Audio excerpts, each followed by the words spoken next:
안녕하세요. 요즘 온라인 쇼핑 뭔가 큰 흐름이 바뀌고 있는 거 혹시 느끼셨나요?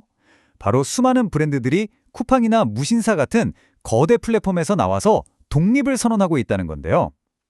오늘은 왜 이런 브랜드 엑소더스가 벌어지고 있는지 그 진짜 속사정을 한번 제대로 파헤쳐 보겠습니다. 그럼 바로 본론으로 돌아가 볼까요? 아니, 상식적으로 생각하면 좀 이상하잖아요. 엄청난 고객들이 모여있는 이런 대형 플랫폼을 브랜드들이 도대체 왜 떠나려고 하는 걸까요?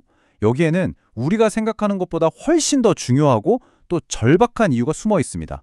자, 여기 표를 한번 보세요. 차이가 확 느껴지시죠? 플랫폼 안에서는요, 결국 끝없는 가격 경쟁에 뛰어들 수밖에 없어요. 그러다 보면 우리 브랜드만의 색깔은 점점 희미해지죠. 뭐랄까, 월세 내고 남의 가게에 잠시 입점한 느낌이랄까요? 하지만 내 소유의 공간, 즉 자사몰에서는 우리 브랜드의 가치와 철학을 온전히 마음껏 펼칠 수 있는 겁니다. 이게 바로 우리가 플랫폼의 역설이라고 부르는 딜레마인 거죠. 플랫폼이 엄청난 트래픽을 가져다 주는 건 분명한 사실이에요. 하지만 그 대가로 수많은 경쟁자들과 똑같아지는 바다에 갇혀서 결국 브랜드의 가장 중요한 것, 바로 정체성과 수익성을 잃어버리게 되는 겁니다. 그럼 구체적으로 어떤 대가를 치를까요? 우선 매출의 20에서 많게는 30%에 달하는 수수료. 와, 이거 정말 어마어마한 숫자거든요. 거기다 플랫폼이 주도하는 할인 경쟁에 울며 겨자 먹기로 참여하다 보면 브랜드 가치는 계속 떨어지죠. 또 어떻게든 눈에 띄려고 플랫폼 알고리즘에 노예가 되어야 하고요. 정해진 템플릿 안에서는 우리 브랜드만의 매력적인 스토리를 풀어나가는데도 한계가 명확합니다. 자, 그럼 이 골치 아픈 문제에 대한 처방전은 뭘까요?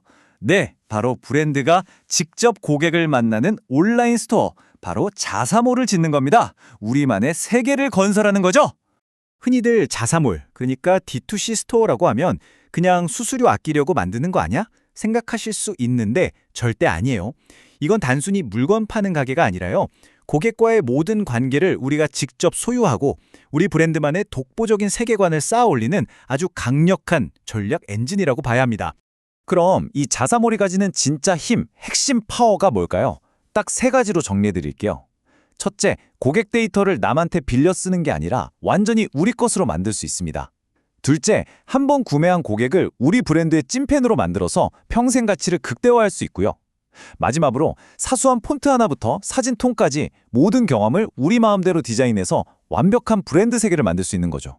자, 이론적인 얘기는 이쯤 하고요. 이제부터가 진짜 재밌습니다. 실제로 브랜드들이 이 D2C라는 무대 위에서 얼마나 독창적으로 자신들의 세계를 펼쳐 보이고 있는지 아주 특별한 4가지 사례를 지금부터 만나보시죠. 첫 번째 주자는 얼렁뚱땅 상점입니다. 와, 이름부터 벌써 범상치가 않죠. 이곳의 컨셉은 명확해요. 친한 친구가 취향대로 꾸며놓은 아지트의 놀러온 느낌. 바로 그겁니다. 여기 보세요. 여백이 엄청나죠? 일부러 이렇게 텅 비워둬서 빡빡한 쇼핑몰 느낌을 싹 뺐어요. 그리고 옷 옆에 뜬금없이 카레가 있다든지 이런 예상치 못한 조합으로 구경하는 재미를 주죠.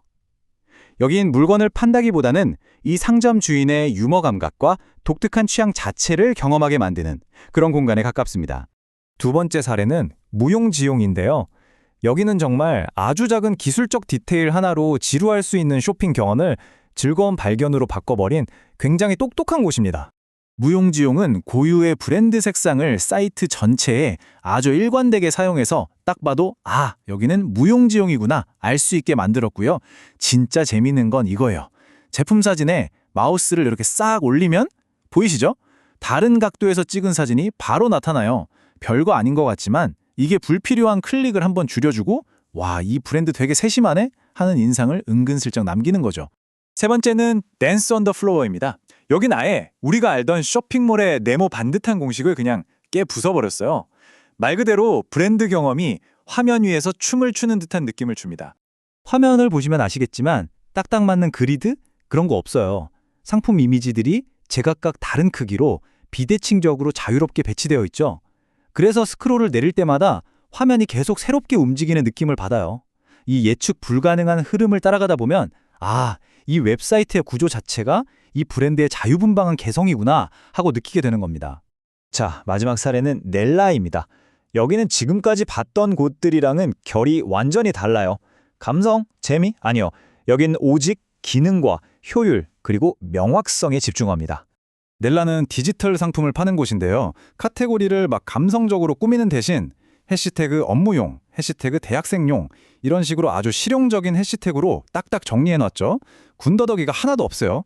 근데 바로 이 미니멀리즘이 오히려 여기는 진짜 전문가구나 하는 강력한 신뢰감을 팍팍 주는 아주 영리한 전략입니다. 자, 이렇게 각자 자기만의 세계를 멋지게 만들어냈는데 그래서 결과는 어땠을까요? 이제부터는 이 D2C 모델이 실제로 얼마나 엄청난 성공을 가져왔는지 숫자로 한번 확인해 보시죠. 아마 깜짝 놀라실 겁니다. 뷰티 브랜드 APR, 자산모를 통해서 확보한 회원수가 무려 650만 명이 넘습니다. 와, 이게 그냥 회원수가 아니에요. 650만 명의 생생한 고객 데이터베이스를 직접 갖게 된 거죠. 이걸 바탕으로 신제품 개발 속도를 어마어마하게 끌어올렸다고 합니다. 패션 대기업 한섬은 또 어떻고요?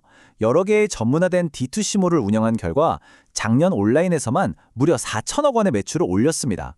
D2C 전략의 경제적인 파워가 어느 정도인지 제대로 보여주는 숫자죠. 물론 이 D2C가 무조건 장밋빛 길만 있는 건 아니에요. 분명히 넘어야 할 산도 있습니다. 하지만 그럼에도 불구하고 앞으로의 가능성은 정말 무궁무진합니다. D2C의 미래는 과연 어떤 모습일지 한번 들여다볼까요? 이 그래프 좀 보세요. 전 세계의 D2C 시장 2032년까지 지금보다 2배 이상 커진다고 합니다. 이건 더 이상 그냥 반짝하는 유행이 아니라 거스를 수 없는 거대한 상거래의 흐름이라는 증거죠. 물론 현실적인 과제들도 있습니다. 초기 투자 비용도 들고 물류나 배송도 직접 다 챙겨야 하죠. 하지만 인공지능을 이용한 초개인화 추천이나 옷을 직접 입어보는 것 같은 가상 피팅룸 같은 신기한 기술들이 계속 나오면서 기회는 훨씬 더 커지고 있습니다. 고객과 훨씬 더 깊게 연결될 수 있는 거죠. 한 업계 전문가의 이 말이 오늘 이야기의 핵심을 정확히 꿰뚫고 있는 것 같습니다. 과거에는 플랫폼에 들어가는 게 생존 공식이었다면 이제 미래에는 자기만의 무대에서 자기만의 데이터와 정체성을 확보하는 것이 생존의 결정적인 조건이 될 거라는 거죠. 모든 것이 알고리즘에 의해 추천되고 결정되는 세상이잖아요. 이런 세상에서 어쩌면 브랜드가 자기 손으로 직접 만든 이 우리만의 무대야말로 진짜 나다움을 보여주고 지켜낼 수 있는 마지막 남은 공간이 아닐까요? 이 질문을 여러분께 남기면서 오늘 분석을 마치겠습니다.